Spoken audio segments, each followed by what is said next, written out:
إن الحمد لله نحمده ونستعينه ونستغفره ونستهديه ونعوذ بالله من شرور أنفسنا ومن سيئات أعمالنا من يهده الله فلا مضل له ومن يضلل فلا هادي له وأشهد أن لا إله إلا الله وحده لا شريك له وأشهد أن نبينا وحبيبنا محمدا عبد الله ورسوله صلى الله تعالى عليه وسلم ونشهد بأنه صفيه من خلقه وخليله نشهد بأنه قد بلغ الرسالة وأدى الأمانة ونصح الأمة وجعلها على المحجة البيضاء ليلها كنهارها لا يزيغ عنها إلا هالك. أما بعد فإن أصدق الحديث كتاب الله وخير الهدي هدي محمد صلى الله تعالى عليه وسلم وشر الأمور محدثاتها وكل محدثة بدعة وكل بدعة ضلالة وكل ضلالة في النار أعاذنا الله وإياكم منها. أما بعد يقول الله سبحانه وتعالى في محكم تنزيله بعد أعوذ بالله من الشيطان الرجيم يا أيها الذين آمنوا اتقوا الله وقولوا قولا سديدا يصلح لكم أعمالكم ويغفر لكم ذنوبكم ومن يطع الله ورسوله فقد فاز فوزا عظيما. أما بعد, all praises are due to Allah subhanahu wa ta'ala. We bear witness that there is no deity or divinity worthy of worship but Allah subhanahu wa ta'ala alone, and we bear witness that Muhammad sallallahu ta'ala alayhi wa sallam is indeed his last messenger and last prophet sent to mankind with the message of compassion, the message of brotherhood, the message of justice, the message of tawheed, indeed the message of peace, that is the message of Islam. May Allah subhanahu wa ta'ala account us among the followers of Muhammad sallallahu ta'ala alayhi wa sallam and raise us on the day of judgment with his company and the company of the blessed companions, Sahaba, radiyallahu anhum wa ardahum. My dear brothers and sisters, Assalamu alaikum wa rahmatullahi wa barakatuh. It's always a great honor to come and meet with the beautiful faces of my brothers and sisters. Always good joy to the heart to meet your fellow brothers and sisters on a blessed day of Jum'ah, especially the presence of our scholar and our mentor and my teacher, Sheikh Muzammil Siddiqui, Jazallah khair. وحفظه and appreciate the opportunity to be here and visit and meet with my brothers and sisters. My dear brothers and sisters, anyone who looks at the affairs of the Ummah in specific, and the world in general, but specifically our Ummah, we see a lack of activism. When we compare in terms of proportions our numbers and compare it to the numbers of the early Muslims and see how many of us proportionally are active, how many of us are carrying the challenge of delivering this message, how many of us are carrying the affairs of the Ummah, how many of us wake up and sleep and think about the affairs of Ummah. We look that our numbers, may Allah forgive us, is much smaller in proportion to the early Muslims and other Muslims who followed after them. And we have to think, what led to this lack of activism in many of us, or maybe a reduction in this activism? And it's hard to pinpoint any specific reason. There are many. But my research, my humble research, led me to a book that I read many, many years ago. A book that I read by a leading Islamic scholar, originally actually Caucasian, Sharkasi, born in Syria. His name Jawdat Sa'id, or Jawdat bin Sa'id. He was born in Syria in 1930 or 31. And he wrote a book, he wrote several books, but one of the books that really impacted me many, many years ago, and I was happy to see it again, it's called Al-Amalu Qudratun wa Irada. Action is a combination, or depends on two things: ability and will. For those who don't know Jawdat Sa'id is an Islamic scholar who is a student of the school of Malik ibn Nabi, famous scholar from North Africa, from Algeria.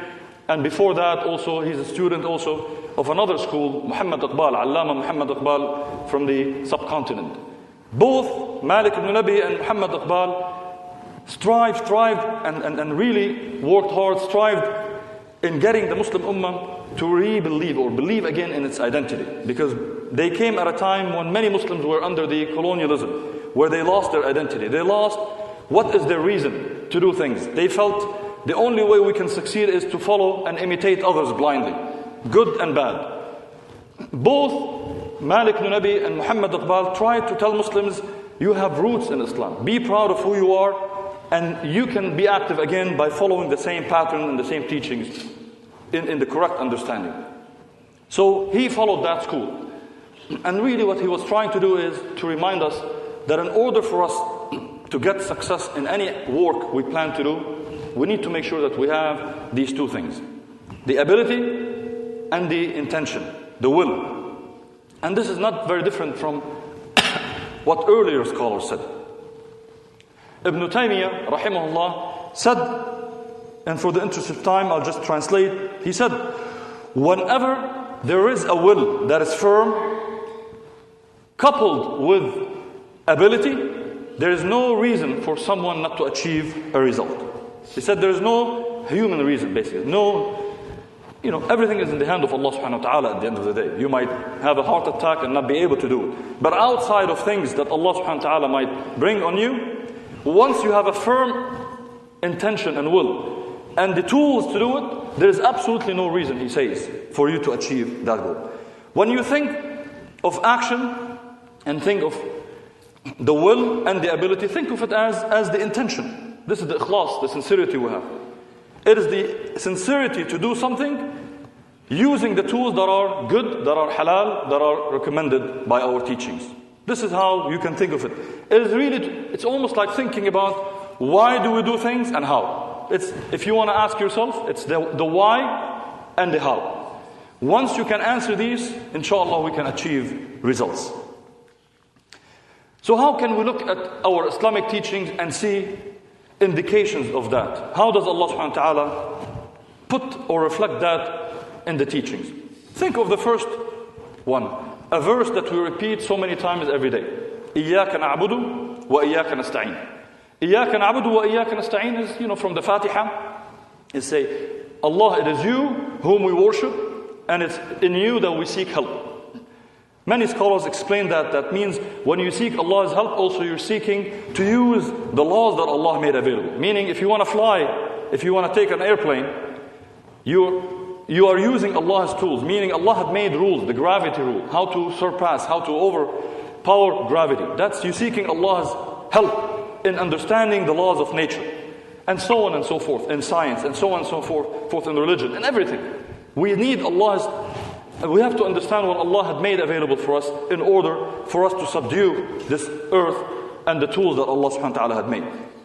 And the problem is when we look at nations in general, you look at different nations in the world, you see three types of people.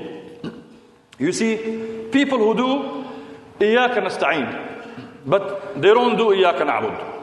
Meaning, they've learned the laws of land. They've learned the laws of nature. They excel in science, in industry, in manufacturing. They've learned how to produce medicine, invent, because they've learned the laws of science and the laws of the world. But there is no إِيَّاكَ نَعْبُدُ. There is no worship to Allah subhanahu wa ta'ala. This is not being done for the sake of Allah subhanahu wa ta'ala. It's a pharmaceutical company doing it for the sake of profit. No goal of helping others, and so on and so forth. Other nations are إِيَّاكَ نَعْبُدُ, but there is no إِيَّاكَ نَسْتَعِينُ. And unfortunately, some Muslims are like that now. We worship Allah subhanahu wa ta'ala, and we spend the days and the nights in the masjid, in i'tikaf, in the caves, worshipping and asking Allah, oh Allah, help our affairs. Oh Allah, change our affairs. Oh Allah, make us pioneers in science and technology. But are we doing anything to get that? Little. Are we seeking the best education, best universities, best teachers? No. But we're doing إِيَّاكَ نَعْبُدُ very correctly, many of us. We worship sincerely at Allah subhanahu wa ta'ala. But we're waiting for Him. We're not doing any isti'ana. We're not seeking Allah's help by taking action and seeking His help. And that is wrong too. The third type of people are the people who actually live إِيَّاكَ نَعْبُدُ وَإِيَّاكَ نَسْتَعِينُ. And this is the correct path. This is the path of Muhammad sallallahu ta'ala wasallam and his ummah, where we worship Allah subhanahu wa ta'ala. And everything we do is to seek Allah's pleasure, but we work hard. And we seek Allah's help in the hard work that we put. And this is how the ummah had been historically, and this is how we should be back. When we think of when Allah subhanahu wa ta'ala says, telling us the story of Sayyidina Musa alayhi salam, when the daughter tells her father, hire Musa. إِنَّ خَيْرَ مَنْ اسْتَأْجَرْتَ الْقَوِيُّ Al-Amin. The best person you can hire is the one who has the muscles, the abilities, the strength, and the truthfulness, the honesty. Because if you want to hire someone, you need both. Again, that is the will and the ability. You need someone who's Ameen, someone who's sincere in the work. If you're hiring someone to do the job, they're sincere, they're going to do it. But also someone who can do it. If it is about labor, they need to be able to carry. If it's about accounting, they need to have the accounting knowledge. If it's about anything. Look at the other example that Allah gives us in Surah Yusuf.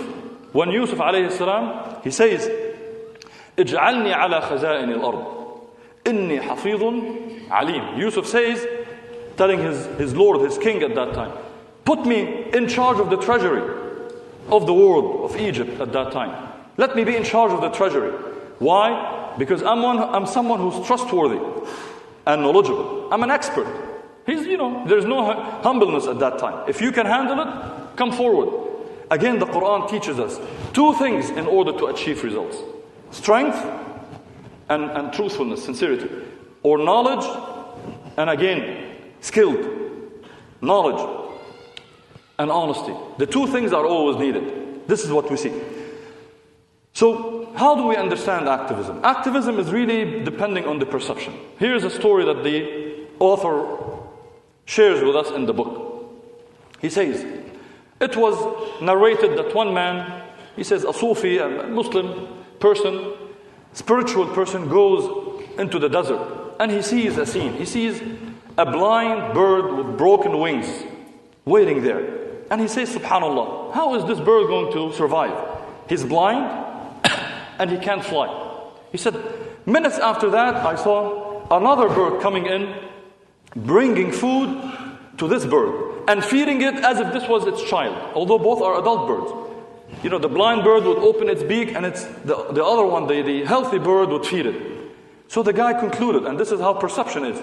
He concluded, he said, subhanallah, I work so hard seeking rizq and struggling and striving. No need to. Allah has destined rizq for you and it will come to you no matter what. No, why fight hard? Many of us see that. And he decided what to do. He decided to go and sit in the cave, worship Allah subhanahu wa ta'ala. He said, why waste my time doing these things if my rizq is going to come to me anyway? So let me go and worship Allah subhanahu wa ta'ala. Sincerely use my few years in life to worship and get closer to Allah subhanahu wa ta'ala. That might sound like a reasonable conclusion. Well, a knowledgeable person heard about that man. So he went and traveled and he went to meet him in the cave. And said, what made you do that? So he told him the story. He said, okay, I have a question for you. What made you decide to be like the blind bird and not like the healthy bird, who takes care of himself and the others? The guy said, you make sense. And then he decided to come back with him. Truly, my dear brothers, it's all about perception. We see things sometimes and we think we want to be the person on the margin. I want to be the humble person who is not in the scene. I don't want to be the activist. Let others be the activist. No. Each one of us should be like this sound, healthy bird who takes care of himself, herself, their family, and take care of the other people. This is really the bottom line of how you think of activism. It's all about changing our perceptions, changing the way we look at our role in this life. Our role is not to be like the blind bird waiting for others to defend Islam on our behalf. Our role is not about watching others learn Quran and learn Islam and be activists and be successful business people and successful accountants and successful scholars and etc. and say, alhamdulillah, I'm so happy to see others succeeding.